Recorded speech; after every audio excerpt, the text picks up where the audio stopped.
Mills, we're talking about Godzilla versus Kong. I was at the first Godzilla movie at the premiere here in Leicester Square in London. Now you're adding Kong to the mix. Will we even relax for a minute? Well, maybe for the first part for a bit, but then they're gonna jump straight into the action-packed moments with Kong and Zilla. You know, you are watching these two amazing monsters go head to head.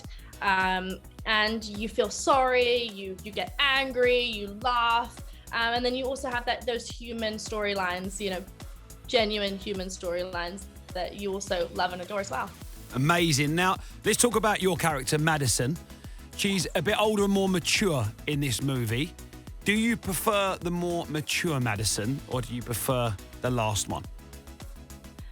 I found that the last one was less difficult for me, so I always love the more challenging roles. So for me, I would have chosen maybe this mature Madison because she has more of a voice and she speaks and advocates for the things that she loves. And she loves podcasts, doesn't she? She loves podcasts. What's your favourite podcast, Mills? Do you know what? I actually don't. I mean, I probably should, but I just love music. I mean, in the car on the way home, I'm listening to The Fray, I'm listening to Oasis, I'm listening to some bangers on the way home. I don't know if I would want to hear. I hear people talking all day long. I don't know if I'd want to be hearing a podcast. Yeah, I'm not a massive podcast fan. I prefer tunes. What's your favourite tune at the moment? I'm loving the revamp of Elton John, where Florence and the Machine, Ed Sheeran, Lady Gaga did all these remakes of Elton John's songs, and I'm just obsessed with them right now. So nice. I mean, you're in the middle of filming Stranger Things at the moment, aren't you? Yes, yeah, I am. And how's it going? It's going good.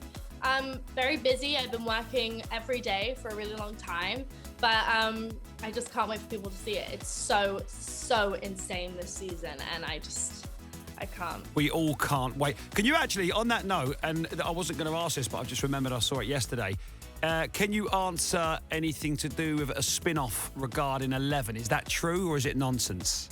It's so funny that you're saying this, because yesterday the Duffer Brothers came up to me and was like, why do you keep talking about a spin-off? I'm like, I'm not talking about anything. I listen, I'd be down for whatever. I love 11. I would love to carry on her storyline. I think maybe she should stay with Stranger Things in that world, but I'm open to a conversation for sure. Ah, we'd love that. We'd love that. Now, listen, I was speaking to Tom Holland last week on the show. There was a question that I saw him speak about before, and I loved what he said, and it was regarding playing another role. You know, sometimes actors are like, oh, you know, if it comes up. But he, like, literally owned it and said, I'll put my hat in the ring, right? I want to ask you this. You've described Madison as a bit of a badass. You've played Enola Holmes. She's a badass as well. 11 is. You are as well. You've boxed with me. I've seen what you've got. Now, it got me thinking, because Tom Holland said, I would love to be 007. He put his name in the hat, and that was it.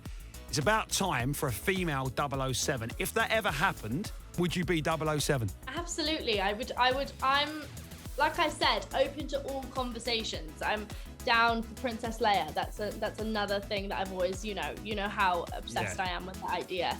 I think, for me, I love hearing different scripts and reading different scripts, and so I'm open to whatever. As long as it's brought to me with excitement, then let's do it. Millie Bobby Brown as 007. That will be unbelievable. You'd like to play a spy, though, wouldn't you? You know what? I think I'd be more down for the soundtrack. That would be good. That would be good.